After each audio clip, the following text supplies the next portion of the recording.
Hello dear, जितने भी हमारे जीएनएम थर्ड ईयर के स्टूडेंट हैं सबको आज कम्युनिटी हेल्थ नर्सिंग सेकेंड में स्वागत करता हूं। कल मंगल था, इस वजह से जो है वीडियो आपका नहीं आ पाया।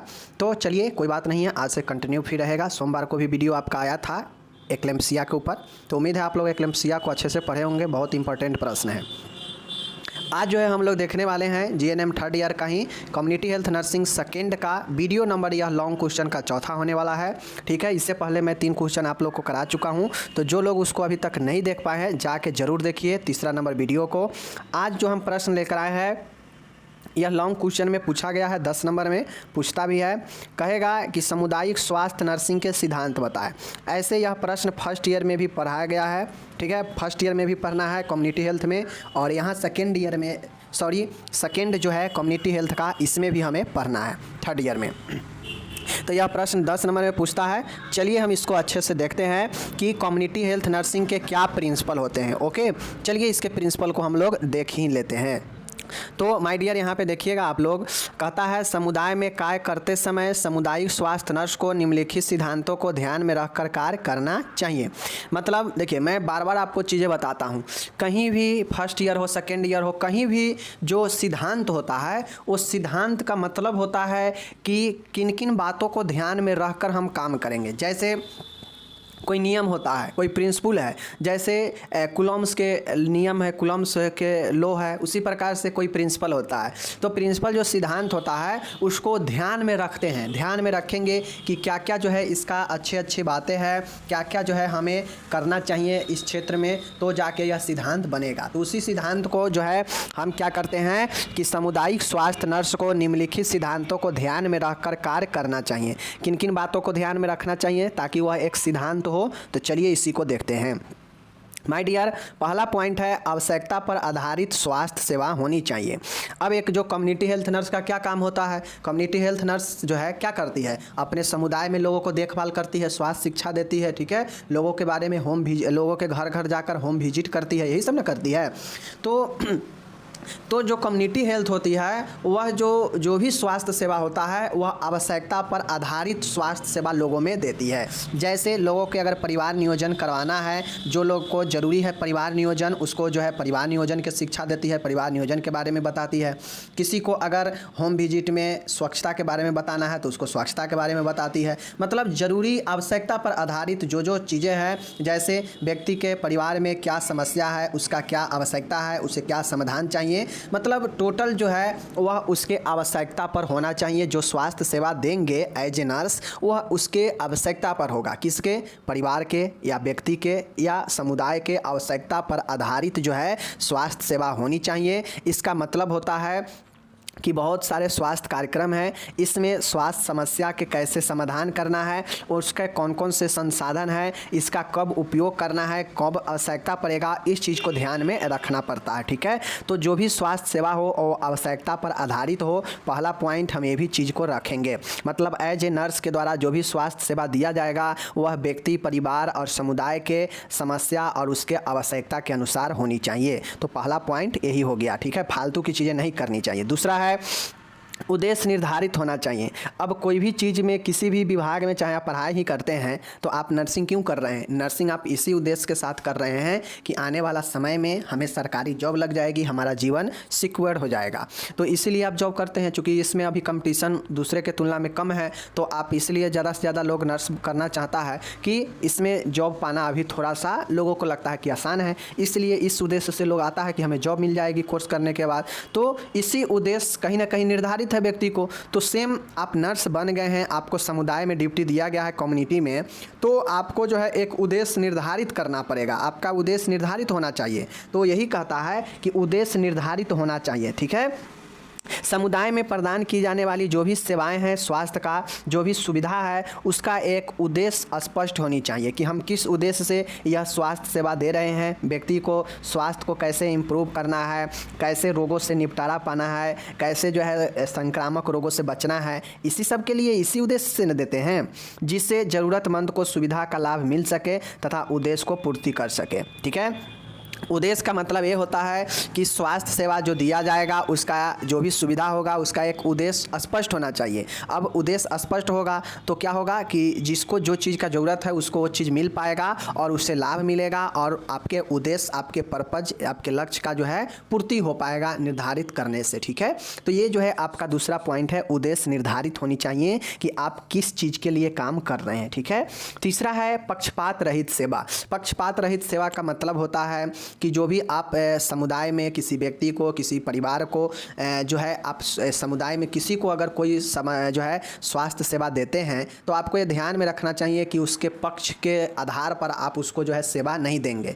पक्षपात रहित मतलब बिना किसी पक्ष लिए हुए आप उससे सेवा देंगे। ऐसा नहीं है कि कोई हमें बहुत ज़्यादा जो है देख रेख कर रहा है, हमें जो है बहुत ज़्यादा कोई गिफ्ट दे रहा है तो हम क्या करेंगे, उसका अच्छे से ख्याल रखेंगे, उसका पक्ष ज़्यादा लेंगे। लेकिन कोई गरीब अगर हमें कुछ नहीं दे रहा है, कुछ नहीं अति कर रहा है तो हम उसको जो है इग्नोर करेंगे। ऐसा नहीं होनी चाहिए। सबको एक समान और पक्षपात रहित मतलब किसी का पक्ष आपको नहीं लेना है। एज ए नर्स सबको एक समान जो है देखभाल और सेवा देना है। ठीक है, तो यही जो है होता है, पक्षपात रहित नहीं लेना चाहिए। अब व्यक्ति पक्षपात किस पर ले सकता है? ठीक है, या तो धर्म के ऊपर, या तो जाति के ऊपर, या आयु के ऊपर, या वर्ग मतलब कास्ट के ऊपर, ये सब के ऊपर लोग जो है क्या करता है, अपना जो है पक्ष लेता है। ठीक है, देखते होइएगा कि कहीं अगर लगेगा कि कोई किसी पुलिस में, किसी थाना में दरोगा अगर उसके जात का है तो खूब उड़ेगा। जैसे आप देखते होइएगा कि अगर किसी राज्य में किसी एक कास्ट का बन जाए मुख्यमंत्री तो लोग बहुत ज़्यादा अपने आप को चढ़ बढ़ के बोलते हैं कि बतियाबे हमरे जात हो, मतलब फलाना मुख्यमंत्री चाहे जो भी हो, ऐसे होता है ना। तो वो ठीक बात है, कोई भी अगर मंत्री कोई भी कुछ बनता है तो वो कहीं ना कहीं एक कास्ट से, एक जाति या एक धर्म से आएगा ही आएगा। लेकिन जो ऑफिसर या जो पद पर बैठा है उस व्यक्ति को सोचना चाहिए कि हम भले तो एक कास्ट के हो सकते हैं बट हम इस पद पर आए हैं तो हमको सबको समान जो है देखना है। किसी का पक्ष नहीं लेना है कि हाँ वो हमारा जाति का है तो हम उसका पक्ष ले ले, ये वगैरह वगैरह चीज़ों को समझ रहे हैं ना। तो इस चीज़ को हेल्थ के सेक्टर में भी ध्यान रखना चाहिए। ठीक है, चौथा पॉइंट है परिवार एक इकाई। अब आपको जब आप जाते हैं कम्युनिटी में, समुदाय में देखभाल करने एज ए नर्स, तो आपको परिवार को एक यूनिट मान के चलना पड़ेगा, एक इकाई मान के चलना पड़ेगा। परिवार को एक इकाई मानकर सभी सदस्यों को नर्सिंग सेवाएं प्रदान करनी चाहिए तथा स्वास्थ्य सेवाओं में परिवार की सक्रिय सहभागिता प्राप्त करनी चाहिए। अब मेरे डियर, आप एज ए नर्स, कोई नर्स अपने समुदाय में, जो कम्युनिटी हेल्थ नर्स है वह समुदाय में गई विजिट करने, तो ऐसा नहीं है कि अगर वह परिवार में किसी परिवार में गई तो वह सिर्फ एक ही परिवार को जो है, परिवार में एक ही सदस्य को देखरेख करेगी। नर्स को चाहिए कि अगर वह एक परिवार में गई है तो एक परिवार में जितने भी सदस्य हैं सबका हाल चाल जाने, सबका समस्या जाने, और उसमें जिसका अगर लगे कि इसको सेवा देना है तो उसको सेवा, स्वास्थ्य सेवा देनी चाहिए। ठीक है, तो परिवार को एक यूनिट मानकर चलना चाहिए और जब एक यूनिट मान के चलेंगे तो सबको जो है हम क्या करेंगे, स्वास्थ्य सेवा दे पाएंगे, सबका जो है जांच परख कर पाएंगे। ठीक है, और इससे होगा क्या कि आप एक यूनिट मान लेंगे तो सभी सदस्य जो है इसमें भाग ले लेगा आपके स्वास्थ्य सेवा में, जिससे क्या होगा कि लोगों का सहभागिता भी बढ़ेगा। ऐसे में आप परिवार में जाएंगे और जिसको प्रॉब्लम रहेगा सिर्फ उसी को आप देख रेख करेंगे तो क्या होगा, वो एक ही आदमी आपके अंदर इंटरेस्ट दिखाएगा, वो एक ही आदमी जो है स्वास्थ्य में आपके सहभागिता लिया, बाकी उस परिवार में अगर 2-4 और अन्य लोग हैं तो वो तो आपको सहभागिता लिया नहीं, आप में भाग लिया ही नहीं। तो उससे क्या हो जाएगा कि परिवार के अन्य सदस्य जो उसको कुछ समस्या है या कुछ चीज़ें हैं तो छट सकते हैं इससे। इसलिए परिवार को आप एक यूनिट मान को सभी सदस्यों को जो है स्वास्थ्य सेवा प्रदान करनी चाहिए। ठीक है, चलिए, परिवार एक इकाई हो गया। 5वां है स्वास्थ्य शिक्षा तथा परामर्श। अब सामुदायिक स्वास्थ्य नर्स जो है, कम्युनिटी हेल्थ नर्स, उसका एक बहुत बड़ी जिम्मेदारी होती है कि वह अपने कम्युनिटी में, अपने समुदाय में कहीं भी किसी के परिवार में या व्यक्तिगत रूप से किसी से मिले नर्स, या समुदाय में भ्रमण करे या कहीं कैंप लगे तो वहाँ पे कम्युनिटी हेल्थ नर्स का एक जिम्मेदारी हो जाता है कि वो जो है अपने समुदाय में लोगों को स्वास्थ्य शिक्षा भी देती है और लोगों को काउंसलिंग मतलब परामर्श भी देती है। ठीक है, तो यह 2 चीज़ें कम्युनिटी हेल्थ नर्सिंग को ध्यान में रखना चाहिए। जो भी नर्स है उसको ये ध्यान में रखना चाहिए कि हमें स्वास्थ्य शिक्षा भी देना है और परामर्श भी देना है। जो अपना निर्णय खुद से नहीं ले पा रहा हो, जिसको दिक्कत होता हो अपने चीज़ों को चुनने में, अपने फैसला लेने में, तो उसे परामर्श भी नर्स जो है दे सकती है। तो यह स्वास्थ्य शिक्षा और परामर्श जो है नर्स का ही एक कम्युनिटी हेल्थ नर्सिंग का एक सिद्धांत है। ओके, चलिए, छठा है नियोजन में सहायता करना। सामुदायिक स्वास्थ्य नर्स जो है रोगी के अधिकारों को ध्यान में रखते हुए स्वास्थ्य से संबंधित निर्णय लेने में रोगी की मदद करे, जिससे वह समान जीवन निर्वाह कर सके। नियोजन का मतलब होता है कि नर्स जो है वह अपने मरीजों के, अपने समुदाय में, अपने लोगों को कोई भी चीज़ का फैसला लेने में, ठीक है, उससे जो है निर्णय लेने में मदद करती है, सहायता करती है। ठीक है, मीन्स अगर पेशेंट का कोई ऐसा निर्णय है, पेशेंट अगर जो चीज़ चाहता है तो उसको निर्णय लेने में मदद जो है कौन करेगी? नर्स का काम है, दायित्व है कि वह अपने रोगियों को स्वास्थ्य से संबंधित कोई निर्णय लेने की बात हो तो उसमें मदद करना, उसका नियोजन करना नर्स का ये जिम्मेदारी होता है। ये बातें को ध्यान में नर्स को रखनी चाहिए और साथ में ये भी बातें को ध्यान में रखनी चाहिए कि रोगी का कोई अधिकारों का हनन न हो, कोई अधिकार उसके जो है उस पर दिक्कत ना आवे। इस अधिकार को ध्यान में रखते हुए उसे निर्णय लेने में हम मदद करेंगे रोगी को, जिससे वह समान जीवन जी सके अच्छे से। तो नियोजन में सहायता करना चाहिए। ओके, सातवां पॉइंट है निरंतरता। निरंतरता का मतलब होता है कंटिन्यूटी। अब जो स्वास्थ्य सेवा होता है समुदाय में, ऐसा नहीं है कि एक सेवा आज दे दिए, एक सेवा 6 महीना के बाद जो है हम समुदाय में जाकर दूसरे को देंगे, ढूंढेंगे, तो ये गलत चीज़ें हैं। आपको एक कंटिन्यूटी में जो है स्वास्थ्य सेवा देनी चाहिए, नर्स को ये ध्यान रखनी चाहिए। कोई भी चीज़ है जब उसमें आप दवाई एक दिन खा लिए और एगो 10 दिन के बाद दवाई खाइएगा तो कभी भी ठीक होगा? नहीं ठीक होगा। कंटिन्यू जब हम उसको 10 दिन, 15 दिन, महीने दिन या 6 महीने तक दवाई खाते हैं तब उसका जो है कंप्लीट असर हमारे शरीर पर होता है। तो किसी भी चीज़ में कंटिन्यूटी बहुत महत्वपूर्ण होता है। उसी प्रकार से स्वास्थ्य सेवा में, कम्युनिटी हेल्थ नर्स में भी जो है, कम्युनिटी हेल्थ नर्सिंग में नर्स को कंटिन्यूटी, निरंतरता जो है सेवा व्यक्ति को, परिवार को या समुदाय में ज़रूरत के आधार पर निरंतरता में सेवा देनी चाहिए। ठीक है, जिससे नए नए जो भी समस्या हो वह जो है हमेशा नज़र में रहे और कोई संक्रामक रोग फैले तो वह भी नज़र में रहे। कब? जब कंटिन्यूटी रहेगा, निरंतरता से हम व्यक्ति को, समुदाय को और जो है परिवार को हम कोई भी स्वास्थ्य सेवा देते रहेंगे, उसके समस्या को सुनते रहेंगे, खोजबीन करेंगे, तभी जाके जो है हमें कोई नए नए बीमारी या कुछ भी चीज़ें मिल सकता है और उससे पहले ही हम बच सकते हैं। ठीक है, तो निरंतरता होनी चाहिए। नेक्स्ट पॉइंट है मेरी डियर, 8वां है मूल्यांकन करना। मूल्यांकन करने का मतलब होता है कि सामुदायिक स्वास्थ्य नर्स जो होती है उसको निश्चित समय सीमा में निरंतर अपने द्वारा की गई स्वास्थ्य सेवा का अवलोकन करना चाहिए। ठीक है, ताकि वह स्वास्थ्य सेवा के प्रभाव की जांच कर सके कि वह कितनी प्रभावी है। अगर उसमें कुछ कमी आ रही है तो उसको समय रहते दूर किया जा सके। मीन्स इसका मतलब हुआ कि अगर मान गए आप एक स्टूडेंट है, ठीक है, आप एक स्टूडेंट है तो अगर आपके अंदर मूल्यांकन करना है, आप मानिए जीएनएम के फर्स्ट ईयर के, थर्ड ईयर के स्टूडेंट है, ठीक है, अगर आपको मूल्यांकन करना है कि हम जितना पढ़े हैं उससे हम कॉन्फिडेंस है या नहीं, हम क्वेश्चन बना सकते हैं या नहीं बना सकते हैं, तो मैं आपको यहाँ पे एक चीज़ बता देता हूँ। आपको nursingyan.com पर जाना है। आपको टोटल 2015 से लेकर 2021 तक कुल 7 से 8 सालों का क्वेश्चन पेपर, क्वेश्चन बैंक डाल चुके हैं दोनों सब्जेक्ट का, चाहे वो मिडवाइफरी हो चाहे वो कम्युनिटी हेल्थ नर्सिंग हो। दोनों का क्या करना है, आपको जो भी चीज़ें में आपको लगे कि हमें अपने आप को आंकना है, मूल्यांकन करना है, तो आप जाइए, क्वेश्चन देखिए। सिर्फ देखने मात्र से जो है आपको पता चल जाएगा कि हाँ हम इसमें कितना % क्वेश्चन को सोल्व कर सकते हैं। ठीक है, और आपको पता चल जाएगा कि हमारे अंदर कितना तैयारी है और हम अगर एग्ज़ाम में अभी बैठे तो हम कितना जो है क्वेश्चन को सोल्व कर सकते हैं। तो हकीकत में बता रहा हूँ, nursingyan.com पर जाइएगा, लिंक डिस्क्रिप्शन में दे देंगे। वहाँ पर जाने के बाद आपको कम्युनिटी हेल्थ नर्सिंग और मिडवाइफरी गायनेकोलॉजी दोनों में डिफिनीशन एंड क्यूबी लिखा होगा, उस पर क्लिक कीजिएगा तो उसमें जो है आपके दोनों सब्जेक्ट का अलग अलग जो क्वेश्चन बैंक है मिल जाएंगे। ठीक है, जीएनएम थर्ड ईयर वाले में क्लिक कीजिएगा तो वहाँ पर 2 सब्जेक्ट आएगा, CHN 2 और मिडवाइफरी एंड गायनेकोलॉजी। फिर जो भी सब्जेक्ट का पढ़ना हो उस पर आगे क्लिक कीजिएगा तीर वाले पर, तो वहाँ पे आपको आ जाएगा डिफिनीशन एंड क्यूबी, ऑब्जेक्टिव्स और सब्जेक्टिव। तो डिफिनीशन एंड क्यूबी पर क्लिक कीजिएगा तो उसमें क्वेश्चन बैंक टोटल जितना पोस्ट है सब मिल जाएगा। एक पोस्ट में आपको 2 साल का क्वेश्चन बैंक मिलेगा।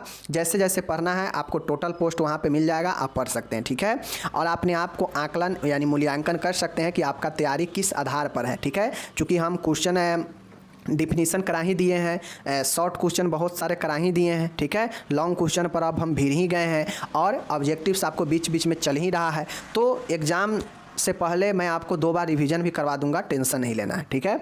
तो मूल्यांकन के मतलब होता है कि आपके अंदर कितना जो है ज़्यादा जो है आप काम को कितना ज़्यादा अच्छे से किए हैं, उसका क्या रिजल्ट आया है, वो रिजल्ट से आप संतुष्ट हैं या नहीं, अगर आपको ये पता करना है तो मूल्यांकन ज़रूरी होता है, ठीक है।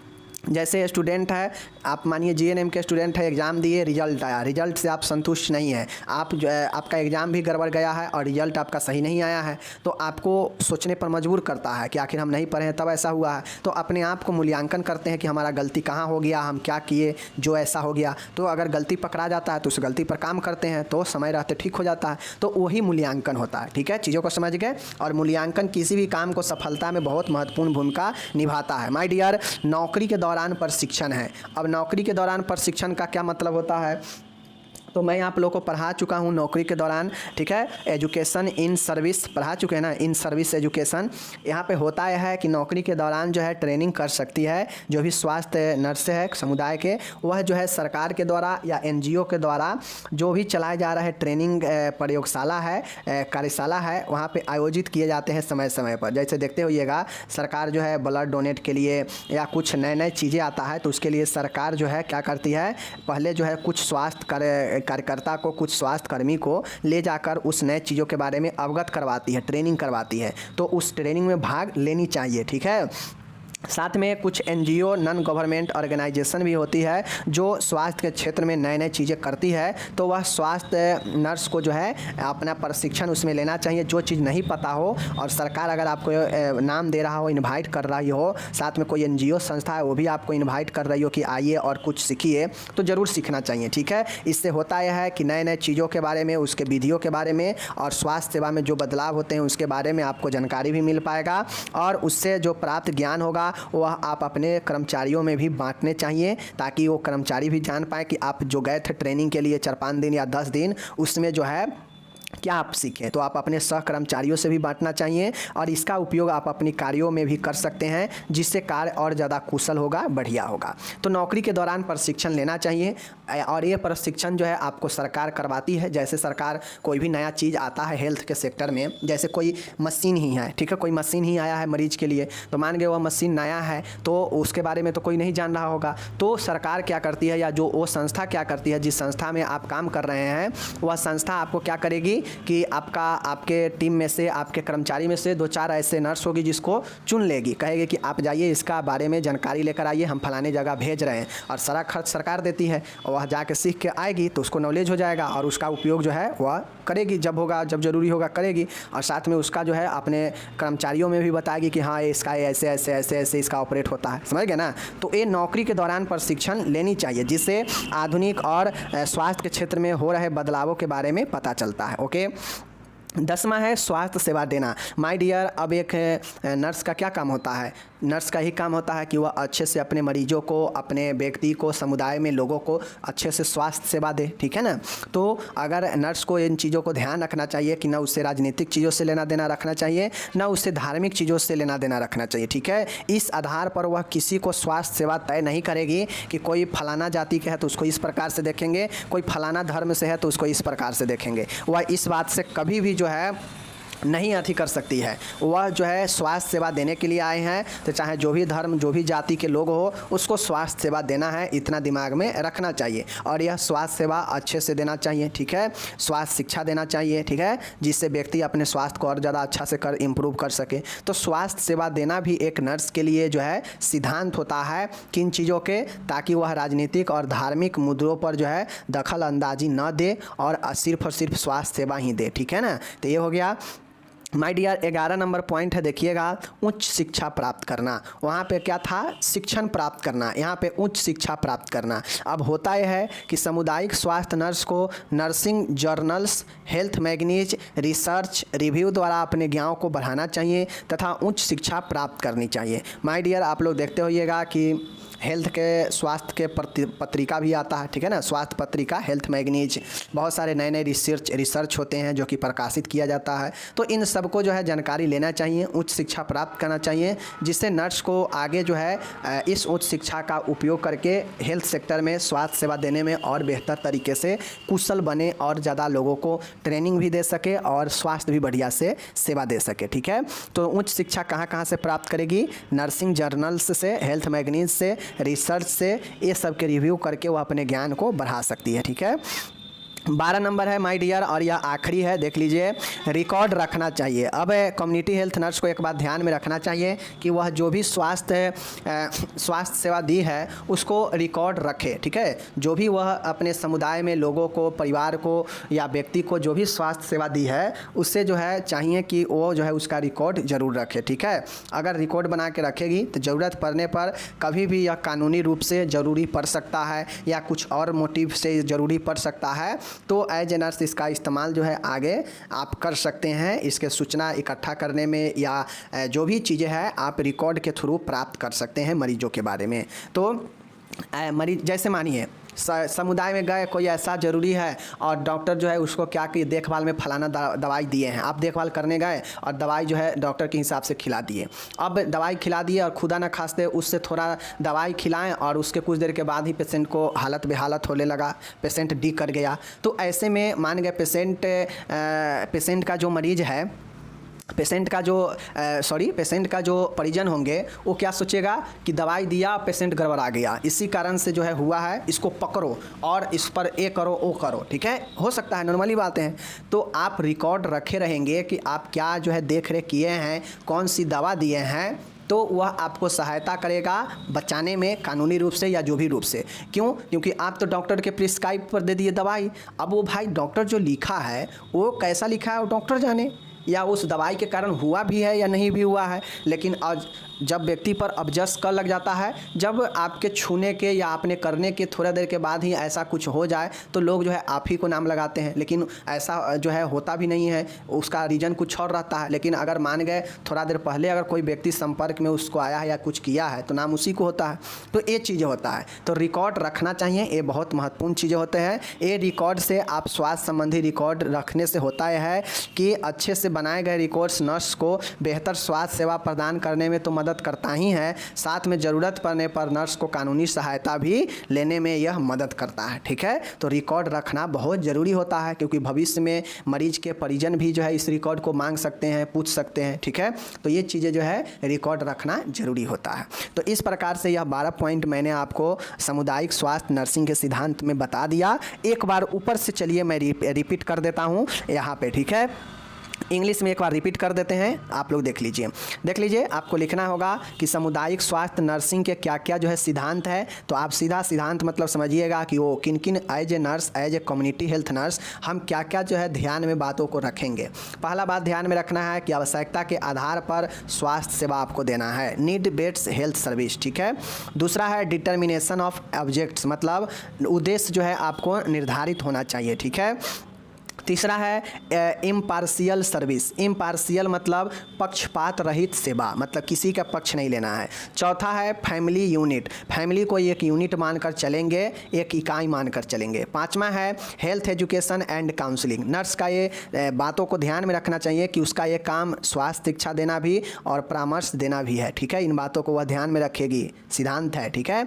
हेल्प विथ प्लानिंग मतलब नियोजन बनाने में मदद करना, मरीजों को नियोजन करने में सहायता करना चाहिए, ठीक है। ये नर्स का काम है, इस बात को ध्यान में रखनी चाहिए। सातवां है कंटिन्यूटी मतलब निरंतरता, जो भी स्वास्थ्य सेवा आप व्यक्तिगत रूप से या पारिवारिक तौर पे या समुदाय में आप किसी को दे रहे हैं स्वास्थ्य सेवा, तो वह स्वास्थ्य सेवा एक कंटिन्यूटी में होनी चाहिए, मतलब एक निरंतरता में होनी चाहिए। ऐसा नहीं है कि एक सेवा आज दिए, एक सेवा 5 दिन के बाद दिए, तो ये तो गलत है, ठीक है।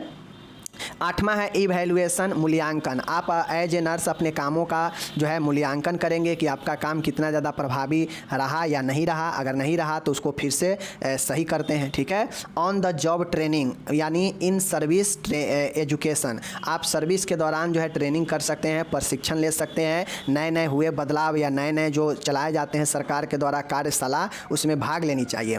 प्रोवाइडिंग हेल्थ केयर, अब एज ए नर्स आपको ये ध्यान में रखना चाहिए कि आपको स्वास्थ्य सेवा सेवा भी देना है, और वह स्वास्थ्य सेवा आप ऐसे देंगे जो बिना किसी पॉलिटिशियन का, बिना किसी रिलीजियस के जो है दबाव में जो है आप देंगे, यानी सबको एक समान देंगे, न राजनीतिक, न जाति, न धर्म देख कर देंगे। ठीक है, ये हो गया।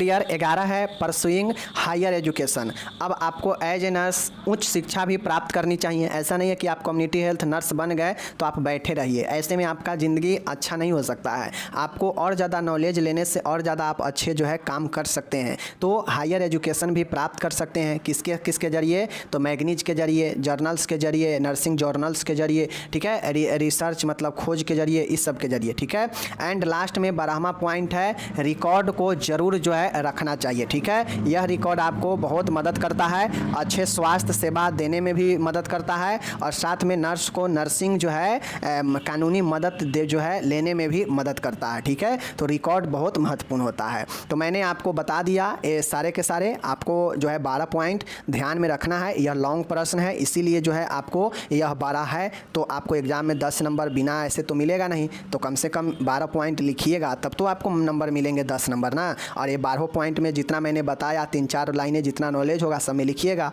ओके, कोई दिक्कत नहीं है। तो PDF आपको डिस्क्रिप्शन में मिल जाएगा। और एक बार मैं फिर से कह देता हूँ कि अगर आपको कम्युनिटी हेल्थ नर्सिंग सेकेंड का या मिडवाइफरी एंड गायनेकोलॉजी का अगर QB अगर देखना हो, जो 2015 से लेकर 2021 तक आपको मिलेंगे, ठीक है, कुल 8 सालों का आपको जो है QB मिल जाएगा, क्वेश्चन बैंक मिल जाएगा, डाल चुके हैं। ठीक है, एक पोस्ट जो किए हैं उसमें 2 ईयर का क्वेश्चन आपको मिलेंगे। तो दोनों सब्जेक्ट में अलग अलग जो है आपको दोनों सब्जेक्ट वाइज क्वेश्चन बैंक डाला हुआ है। आप जाके पढ़िएगा, nursingyan.com पर खोज कर पढ़िएगा, तो आपको जो है सारा मिल जाएगा। और वह क्वेश्चन बैंक सोल्व कीजिएगा, 1-1 साल का, देखिएगा कि कितना जो आपसे बन रहा है या नहीं बन रहा है। ओके, चलिए मिलेंगे अगले वीडियो में, तब तक धन्यवाद।